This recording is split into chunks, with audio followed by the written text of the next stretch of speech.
ঋষি, আমরা আজকে কি সেলিব্রেট করছি? Happy birthday. কার হ্যাপি বার্থডে? গোপাল দাদারে। ও, গোপাল দাদার হ্যাপি বার্থডে। হ্যাঁ।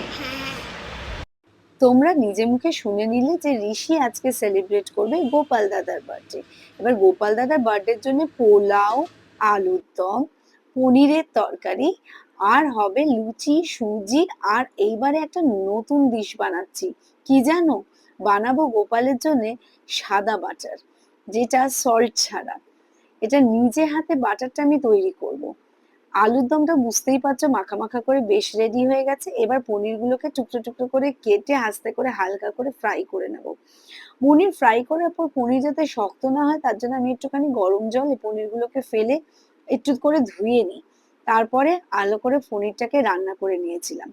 এইবার আসি সাদা বাটার বানানোতে। যে সল্ট ছাড়া বাটারের কথা বলছি, এই বাটির মধ্যে আমি 3 চামচ ঘি আর 4 টুকরো বরফ দিয়ে দিয়েছিলাম।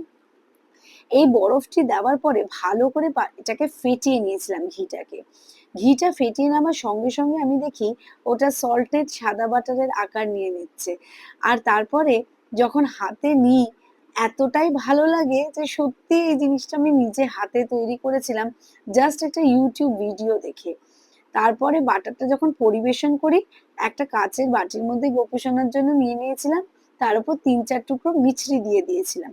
তোমরা চাইলে মিছরি, তোমরা চাইলে একটু কাজু বাদাম, যেটা যার যেরকম ইচ্ছা সেভাবে দিতে পারো। দেখতেই পাচ্ছ কতটা অপূর্ব হয়েছিল। এটা লুচি কাটার জন্য, ময়দা মাখার জন্য সমস্ত কিছু নিয়ে নিয়েছি।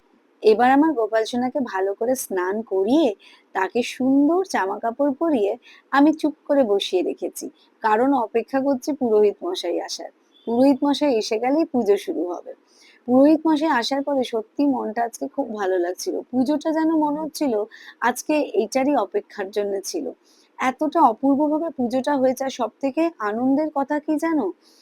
এই পুরোহিত মশাই নিজে থেকেই একদিন আগে বাড়িতে এসে বলে গেছিলেন, এবারে জন্মাষ্টমীর পুজো করবে তো?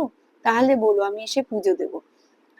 অ- আর আমি আর মা ভেবেছিলাম এবার জন্মাষ্টমীর পুজো নিজেরাই বাড়িতে ছোট্ট করে করবো, কিন্তু গোপু সোনা চেয়েছিল পুরোহিত দাদু এসেই ওর পুজো করুন। তাই অবশ্যই পুজোটা সার্থক হয়েছে। তাই থ্যাংক ইউ টু পুরোহিত মশাই। এতগুলো ভোগ না নিজে হাতে রান্না করি প্রতি বছর।